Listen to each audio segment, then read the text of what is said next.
ఇవాళ నేను చెప్పబోయేది చాలా రియల్ లైఫ్ మ్యాటర్. వంటగదిలో మనం చేసే చిన్న చిన్న పనులు కూడా బడ్జెట్ మీద ఎంత ప్రభావం చూపుతాయో తెలుసా? చాలామంది అనుకుంటూ ఉంటారు, ఏం ఖర్చు తగ్గించగలం కిచెన్లో. కానీ బిలీవ్ మీ, సరిగ్గా సర్దుకుంటే సగం ఖర్చు సేవ్ చేసుకోవచ్చు. ఇవాళ నేను నా ఎక్స్పీరియన్స్తో చెప్తున్నా. నేను పూణేలో ఎలా మేనేజ్ చేసుకుంటున్నాను, ఎలా ప్లానింగ్ చేసేసుకుంటున్నాను, చిన్న చిన్న చిట్కాలు మీతో అయితే షేర్ చేస్తాను. So welcome back to our channel vibe with Nadira. ఎవరైనా ఫస్ట్ టైం నా వ్లాగ్ చూస్తుంటే మాత్రం తప్పకుండా నా ప్రీవియస్ వ్లాగ్స్ కూడా చూసి నచ్చితే మాత్రమే నా ఛానల్ అయితే సబ్స్క్రైబ్ చేయండి. ఇంకా ఫస్ట్ విషయానికొస్తే, అన్నిటికంటే మెయిన్ రోల్ ఇందులో అంటే కిచెన్లో మనం ప్లే చేసేది ఏంటి? వెజిటేబుల్స్. ఫస్ట్ వెజిటేబుల్స్ గురించి అయితే చెప్తాను. ఇప్పుడు మన ప్రజెంట్ ఏ సీజన్లో ఉన్నామో ఆ సీజన్కి తగిన విధంగా వెజిటేబుల్స్ యూజ్ చేసామనుకోండి, చాలా ఫ్రెష్గా ఉంటాయి. అలానే మనకి మంచి కాస్ట్లో అయితే కూడా దొరుకుతాయి అన్నమాట. ఇప్పుడు మనం వింటర్లో ఉన్నాం. వింటర్లో ఎలాంటి వెజిటేబుల్స్ దొరుకుతాయి? లైక్ క్యారెట్, బీట్రూట్, క్యాబేజీ, అలానే మనకి మటర్ అంటే గ్రీన్ పీస్ ఉంటాయి కదా, ఇవన్నీ మనకి చాలా చీప్గా అలానే ఫ్రెష్గా కూడా దొరుకుతాయి. అదే సమ్మర్లో అనుకోండి, మనకి సొరకాయ, మామిడికాయ, ఇంకా గుమ్మడికాయ, ఇలాంటివి మనకి ఆ టైంలో అయితే చీప్ అండ్ బెస్ట్గా అయితే దొరుకుతాయి కదా. So main thing cost important అయితే అలానే ఫ్రెష్నెస్ కూడా.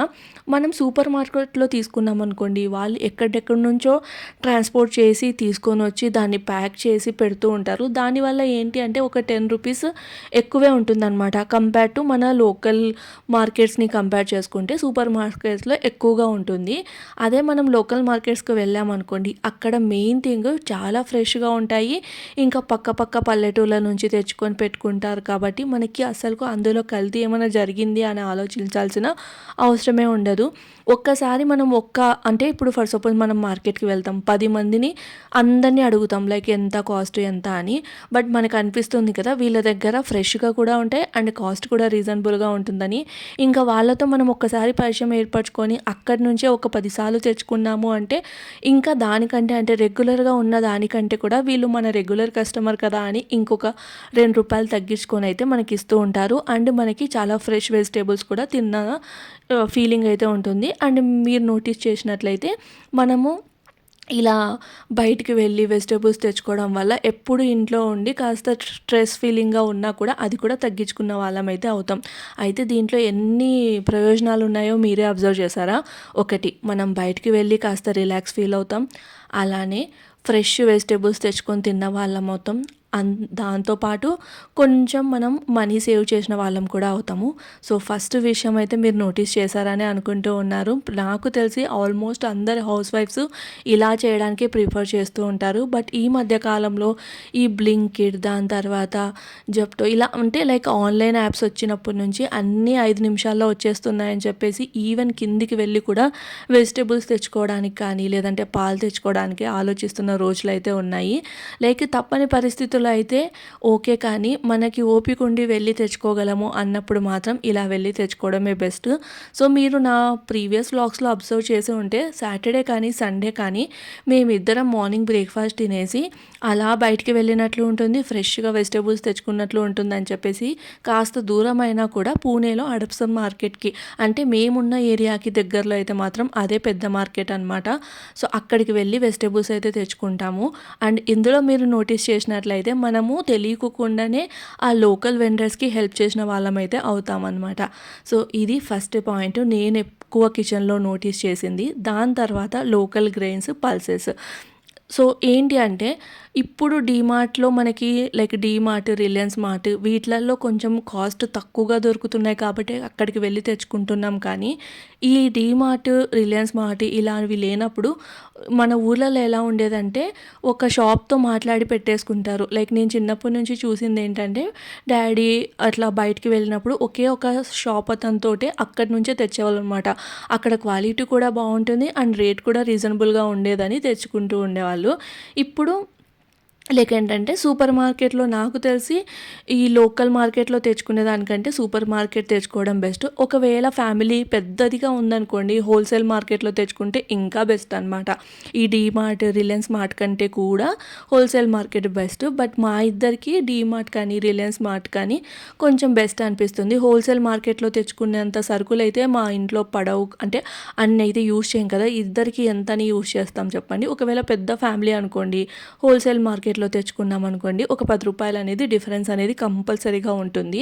అండ్ మనం కంటిన్యూగా అక్కడే షాప్ చేస్తున్నాము అంటే హోల్‌సేల్ మార్కెట్‌లో ఇంకొక లాభం ఏంటి అంటే కంటిన్యూయస్‌గా అక్కడే మనం షాప్ చేస్తున్నాము అంటే అక్కడ కూడా మళ్ళీ మనకు తెలిసిన వాళ్ళు కదా అని చెప్పేసి మంచి క్వాలిటీ కానీ, అలానే కాస్త ఒక రూ. 2 అంటే రూ. 10 ఆల్రెడీ డిస్కౌంట్ వస్తున్నప్పుడు ఇంకా రూ. 2 అనేది తగ్గుతుందనమాట. సో ఇక్కడ కూడా నోటీస్ చేస్తే మనకి ఇంకాస్త ఖర్చు అనేది తగ్గినట్లే. సో అది. ఇంకొకటి వచ్చేసి లెఫ్ట్ ఓవర్ ఫుడ్ ఉందనుకోండి, దాన్ని ఇంకా అదే కంటిన్యూస్గా పెట్టి అదే తినాలి అంటే అందరం బోర్ అవుతాం కదా! అలా కాకోకుండా దాన్ని కాస్త క్రియేటివిటీగా ఏదైనా మార్చి, ఇది అందరికీ తెలిసే ఉంటుంది, చిన్నప్పటి నుంచి చూసుంటాం తినుంటాం కాబట్టి పెద్దగా అయితే దీంట్లో ఏం లేదు. కానీ దీంట్లో మనం అబ్జర్వ్ చేసింది ఏంటి అంటే ఫుడ్ వేస్ట్ అవ్వదు. ఇంకా నెక్స్ట్ డే మనం కొత్త రెసిపీ ప్రిపేర్ చేస్తే దానికి ఖర్చు అవుతుంది అనే దానికి ఏమి ఉండదనమాట. అక్కడ కూడా మనం మనీ సేవ్ చేసినట్లే కదా! ఇప్పుడు ముందు చేసిన వంటతోటి 2 రోజులు మేనేజ్ చేసాము అంటే తెలియకోకుండానే ఒక వెజిటేబుల్స్‌ని అంటే ఇంకొకసారి కుక్ చేయకోకుండా అక్కడ కూడా కాస్త మనీ అనేది సేవ్ అయినట్లే. సో ఇలాంటి చిన్న చిన్నవి మనం నోటీస్ చేయం కానీ వీటన్నిటి ద్వారా మనకి చిన్న చిన్న అమౌంట్ అనేది సేవ్ అవుతూ ఉంటది. సో లెఫ్ట్ ఓవర్ అంటే అందరికీ తెలుసు, రైస్ మిగిలితే లెమన్ రైసు, ఫ్రైడ్ రైస్. ఇప్పుడు చూస్తున్నారా, నాకు ముందు రోజు రైస్ మిగిలితే ఇలా నేను ఎగ్ ఫ్రైడ్ రైస్ అయితే చేసేసుకున్నాను. ఒకవేళ ఎక్స్ట్రా కర్రీ మిగిలిందనుకోండి, ఇలా మనం చపాతీలో స్టఫ్ చేసి దాన్ని కాస్త డ్రై చేసేసి చపాతీలో స్టఫ్ చేసేసి పరాటాలాగా కూడా చేసుకోవచ్చు అనమాట. అలానే వెజిటేబుల్ పీల్స్ ఉంటాయి కదా, లైక్ బీరకాయ తొక్కలు, ఇవి ఇష్టపడే వాళ్ళు ఉంటే మాత్రం దాంతోటి మంచిగా చట్నీ కానీ లేదంటే సూప్స్ కానీ చేసుకొని తినచ్చు. దానివల్ల మనకి ఫుడ్ వేస్ట్ కాదు, మనీ కూడా సేవ్ అవుతుంది. అది కాక ఫ్రిడ్జ్లో ఇంకా మొత్తం క్లటర్ అంటే అన్నీ స్టోర్ చేసి ఉన్నట్లు లేకుండా క్లీన్గా ఉంటుందన్నమాట. ఇంకొకటి సబ్స్టిట్యూట్స్ అంటారు. లైక్ ఏదైనా ఐటెం లేకపోతే వెంటనే మార్కెట్‌కి వెళ్ళాల్సిన అవసరం లేదు. ఫర్ సపోజ్ క్యాష్యూ లేదనుకోండి, ఇప్పుడు మనము ఈ పన్నీర్ కర్రీ అలా చేస్తూ ఉంటాము. దాంట్లో క్యాష్యూ వేయాల్సి వస్తుంది. లేదంటే చికెన్ గ్రేవీ కర్రీ అలా చేస్తున్నప్పుడు చాలా వరకు జీడిపప్పు అలా వాడుతూ ఉంటారు కదా! అప్పుడు జీడిపప్పు లేనప్పుడు మనం ఒకటి కొబ్బరన్నా యూజ్ చేయొచ్చు, లేదంటే పల్లీలైనా యూజ్ చేయొచ్చు. సో కొబ్బరి ఇష్టం లేని వాళ్ళు పల్లీలు, పల్లీలు ఇష్టం లేని వాళ్ళు కొబ్బెర. అంటే అప్పటికి ఆ టైంకి ఏదో ఒక సబ్స్టిట్యూట్ అనేది యూజ్ చేసుకోవచ్చు. లైక్ క్యాష్యూస్ ఉంటేనే జీడిపప్పు ఉంటేనే కర్రీ అవుతుంది అన్నది ఏమీ లేదు. ఇప్పుడు మనకి టొమాటోస్ ఎక్కువ రేటు ఉన్నాయనుకోండి, టొమాటో ప్లేస్‌లో చింతపండుని వాడొచ్చు. లైక్ పులుపు కోసం మనం టొమాటో వేస్తూ ఉంటాం కదా! సో టొమాటోకి రీప్లేస్‌మెంట్‌గా చింతపండుని వాడొచ్చు. ఇవి టొమాటోస్ అప్పుడప్పుడు ఆకాశాన్ని అంటుతాయి చూడండి రేట్లు, ఆ టైంలో యూజ్ అవుతుందనమాట. ఇంకా బటర్ లేనప్పుడు సింపుల్‌గా నెయ్యి వాడొచ్చు. నెయ్యి అయితే ఆల్మోస్ట్ అందరం వాడుతూనే ఉంటాము. కానీ అప్పుడప్పుడు కొన్ని రెసిపీస్‌కి బటర్ యూజ్ చేస్తూ ఉంటాం కదా! బటర్ సడన్‌గా ఇంట్లో అయిపోతే అప్పుడు వెంటనే మనము ఘీ అనేది యూజ్ చేయొచ్చనమాట. ఇలా అడ్జస్ట్ చేస్తే అన్నెసెసరీ స్పెండింగ్ అనేది తగ్గుతుంది. అంటే మనం మంత్‌కి ఇంత బడ్జెట్ అని పెట్టుకొని ఉన్నప్పుడు సడన్‌గా కొన్ని అయిపోతూ ఉంటాయన్నమాట. అంటే ఎక్స్ట్రా ఎవరైనా వచ్చినప్పుడు కానీ అప్పుడు మనం యూజ్ చేసుంటాం కదా! సో మళ్ళీ ఖర్చు పెరగొద్దు అనుకున్నప్పుడు ఇలా అడ్జస్ట్‌మెంట్స్ అనేటివి అంటే సబ్స్టిట్యూట్స్ యూజ్ చేసి అడ్జస్ట్‌మెంట్స్ చేస్తే మనకి ఖర్చు అనేది తగ్గుతుంది. సో నా వరకు తెలిసిన విషయం ఏంటంటే తెలివిగా వాడుకున్నాం అనుకోండి, ఆడవాళ్ళకంటే బెస్ట్ మేనేజర్స్ ఎవరు ఉండరని అనుకుంటాను. ఇంకొకటి weekly planning. Like weekly planning అంటే చేసుకున్నాం అనుకోండి, లైఫ్ అనేది మనకి చాలా ఈజీ అయిపోతుంది. సో నేనైతే ఆల్మోస్ట్ సండే రోజు డిసైడ్ అవుతాను అనమాట. అంటే వెజిటేబుల్ మార్కెట్‌కి వెళ్తాను కదా, నెక్స్ట్ 1 వీక్ నేను ఏమేమి ప్రిపేర్ చేయాలి అనుకున్నది ఒక పేపర్లో అయితే రాసి పెట్టుకొని దానికి అనుకూలంగా అండ్ సీజన్‌కి తగిన విధంగా వెజిటేబుల్స్ కానీ ఫ్రూట్స్ కానీ తెచ్చుకుంటాను. సో ఏదైనా తెచ్చుకోవాలి అనుకున్నప్పుడు ఫ్రిడ్జ్‌లో ఏమున్నాయి అనేది చెక్ చేసుకుంటాను అనమాట. అలానే వెళ్ళిపోను. ఫ్రిడ్జ్‌లో ఏమున్నాయి అన్నది చెక్ చేసేసుకొని ఫ్రిడ్జ్‌లో ఏవైనా లేవు అన్నప్పుడు మాత్రమే తీసుకొనొస్తాను. లిస్ట్ లేకోకుండా షాపింగ్‌కి వెళ్తే మాత్రం కంపల్సరీగా 200 అయ్యేది 500 అవుతుంది. అదే లిస్ట్ తోటి వెళ్ళామనుకోండి, అసలు మనం ఎంత కావాలో అంతే తెచ్చుకుంటామనమాట. సో, అది. ఇలా ప్లాన్ చేసుకున్నాము అంటే మెయిన్ థింగ్ ఫుడ్ వేస్టేజ్ అనేది ఉండదు. Unnecessary items కొనము. టైం కూడా ఎక్కువ సేవ్ అవుతుంది. సో, లైక్ ఏంటి అంటే అప్పుడప్పుడు ఎలా ఉంటుందంటే తెలియక మనము లైక్ ఫాస్ట్‌గా వెళ్ళి ఏదో తెచ్చేసుకోవాలి అని చెప్పేసి రూ. 10 ఖర్చయ్యే దాంట్లో రూ. 50 ఖర్చు చేస్తూ ఉంటాము. సో, అలా కాకుండా కొంచెం మనం ఆలోచించుకొని, ముందే నోటీస్ చేసుకొని, అన్నీ ప్రిపేర్ చేసుకొని వెళ్తే ఇంకాస్త ఖర్చు తగ్గుతుందని నేనైతే అనుకుంటాననమాట. అండ్ ఇంకొకటి స్టోరేజ్ కూడా చాలా ఇంపార్టెంట్. మనము వెజిటబుల్స్ అంటే మార్కెట్‌కి వెళ్ళి వెజిటబుల్స్ తెచ్చుకున్నామా అన్నది ఎంత ఇంపార్టెంటో దాన్ని పాడవకోకుండా ఎలా వాడుకున్నాము అన్నది చాలా ఇంపార్టెంట్. పాడవకుండా వాడాలి అంటే ఇప్పటి కాలంలో ప్రతి ఒక్కరి ఇళ్ళలో ఫ్రిడ్జ్ అనేది ఉండనే ఉంటుంది. సో, ఫ్రిడ్జ్‌ని మనం ఎలా యూజ్ చేసుకున్నాం, ఫ్రిడ్జ్‌లో డైరెక్ట్‌గా వెళ్ళి వెజిటబుల్స్ అన్నీ అలా పడేసి పెడితే మనకి ఒక 10 డేస్ వచ్చే వెజిటబుల్స్ కూడా 2 రోజుల్లోనే చెడిపోతాయన్నమాట. దానికోసం తెలిసిందే కదా కొత్తిమీరని ఎలా స్టోర్ చేసుకోవాలి. నేనైతే మాత్రం ఒక పేపర్‌లో పెట్టేసి ఒక డబ్బాలో అయితే పెట్టేసుకుంటూ ఉంటాను. దానివల్ల మనకి లైక్ ఏంటంటే కొత్తిమీర కానీ కరివేపాకు కానీ పాడవదు.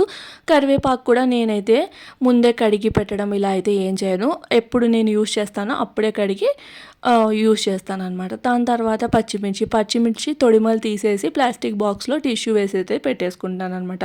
ఇంకొకటి పొటాటోస్. ఆనియన్స్ మీద కూడా మొత్తం పొట్టులాగా ఉంటుంది కదా, అదంతా సపరేట్ చేసేసి ఆనియన్స్‌లన్నీ అలా పెట్టేసుకుంటాం. అంటే మనం కొనేటప్పుడు మొత్తం ఎలా ఉండేదో అలా వేసేస్తూ ఉంటారు కదా.